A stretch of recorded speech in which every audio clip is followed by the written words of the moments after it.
फेवाताल संरक्षण अभियान अन्तर्गत जलकुम्भी सफाई कार्यक्रमको शुभारम्भ गरिएको छ।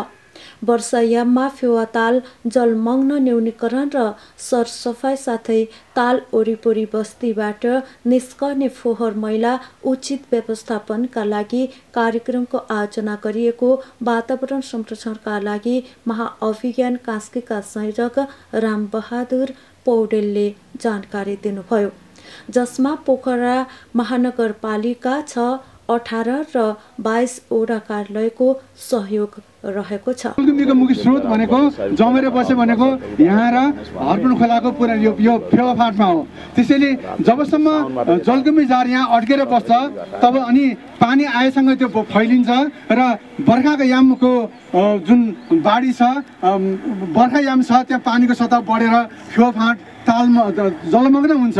यो फेवाफाट देखिँदैन र त्यहाँबाट तैरेर गएर सबै फेवातालमा जाने हो। त्यसरी गुजुल्टिएर बसेको त्यो जलकुम्भीहरू जस्तै गुजुल्टिएर बसेको छ। यो करौती झार भन्छ, त्यसले अल्झाएर राखेको हुन्छ र त्यो टापुसहित गरेर बगाएर लाने कुरा, त्यसरी बगाएर लाने भएको हुनाले हामीलाई समस्या परेको हो।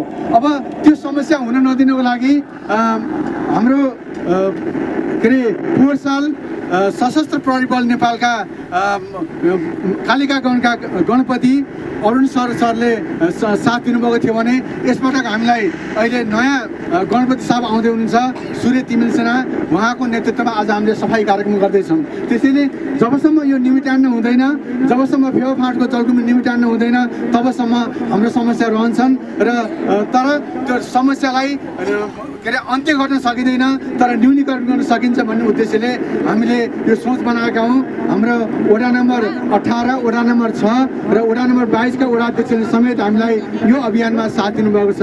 वातावरण संरक्षणका लागि महाअभियान कास्कीको आयोजना र पोखरा महानगरपालिकाको सहयोगमा सफाई कार्यक्रमको प्रारम्भ गरिएको हो। फेवातालको उपल्लो तटीय क्षेत्र खपौदी फेवाफाटमा फागुन 3 गते आइतबार सशस्त्र प्रहरी बल नेपाल नम्बर 24 गण हेडक्वार्टर कालिकागढका गणपति सशस्त्र प्रहरी उपरीक्षक सूर्य तिमेल सेनाको नेतृत्वमा उक्त कार्यक्रम गरिएको हो। कार्यक्रमको अवसरमा बोल्नुहुँदै उहाँले प्राकृतिक सौन्दर्यले उपहारको रूपमा दिएको फेवातालको संरक्षण गर्न सके आन्तरिक तथा बाह्य पर्यटक प्रवर्धन गर्न सकिने बताउनुभयो। उहाँले वातावरण संरक्षण राख्न सकेको अवस्थामा समस्या आए पनि सहज रूपमा समाधान गर्न सकिने विश्वास व्यक्त गर्नुभयो। हामी यहाँ सहभागी भएका छौँ र यो कार्यक्रम विगत लामो समयदेखि हुँदै आइरहेको मलाई अवगत छ। म यहाँ इन्सपेक्टर डिएसपी हुँदा पनि यही पोखरामा हुँदाखेरि रामबहादुर दाइले बोलाउनुहुन्थ्यो। हामी बेला बेला विभिन्न सरसफाई अभियानमा जुट्थ्यौँ र वातावरण संरक्षण अहिलेको समयमा निकै गम्भीर विषय रहेको छ। त्यो अन्तर्गत हामीलाई विभिन्न वनमा लाग्ने डढेलो, विभिन्न पहिरोहरू, बाढी, डुबान जस्ता विविध किसिमका समस्याहरूले सताउने गर्छ र ती समस्याहरूबाट बच्नका लागि हामीले सम्पूर्ण वातावरणीय संरक्षणमा सबै जुट्यौँ भने ती आइपर्न सक्ने विभिन्न किसिमका दुर्घटनाहरूबाट हामी बच्न सक्छौँ। यो फेवाताल आफैमा एउटा पोखराको लागि एउटा प्राकृतिक सौन्दर्यले हामीलाई दिएको हामीलाई एउटा उपहार हो।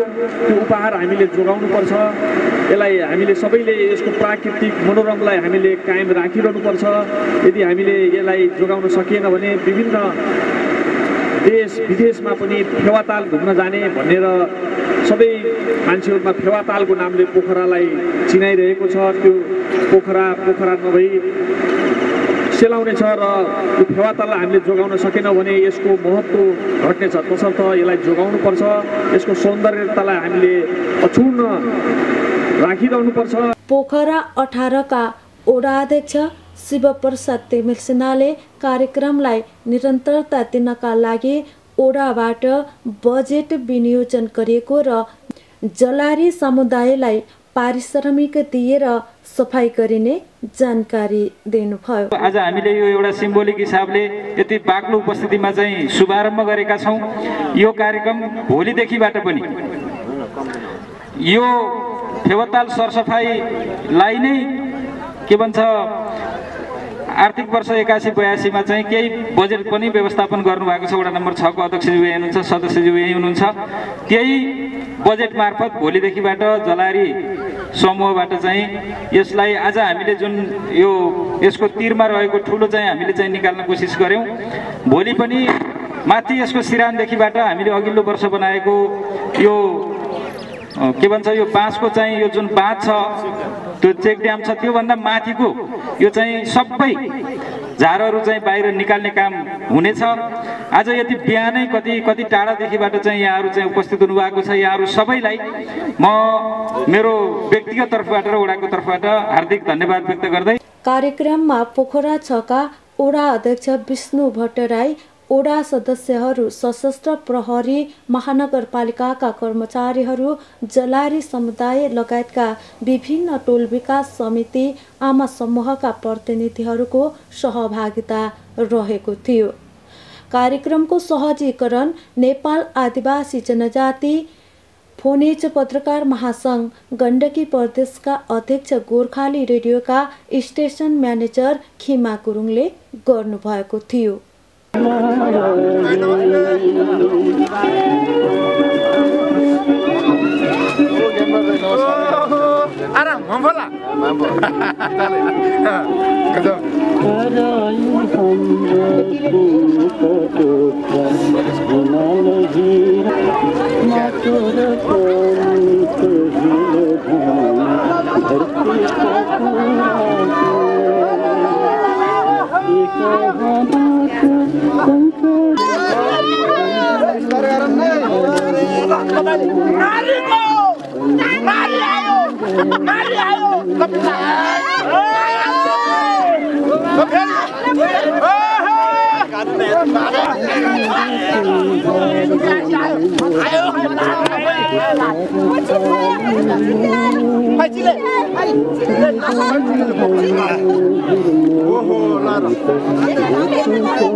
Thank you.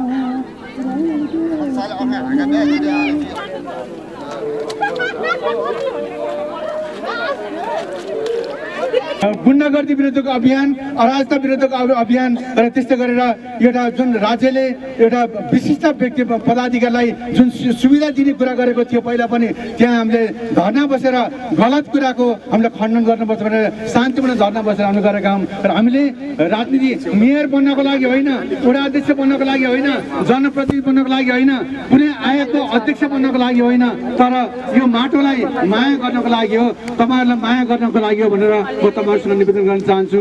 आदरणीय दिदीबहिनी दाजुभाइहरू, एसपी साहब नआइसक्नु भएको हुनाले यो अभियानको नाममा मैले अघि पनि भनेको छु, हामी कुनै राजनीतिक पार्टीको लागि कुनै आयोगलाई विशुद्ध यो देशको माया लागेको हुनाले यहाँको सर आउनुभएकोसम्म उहाँलाई हार्दिक स्वागत अभिनन्दन चाहन्छु। त्यस्तै गरेर हामीसँग आज सशस्त्र प्रहरी बल नेपाल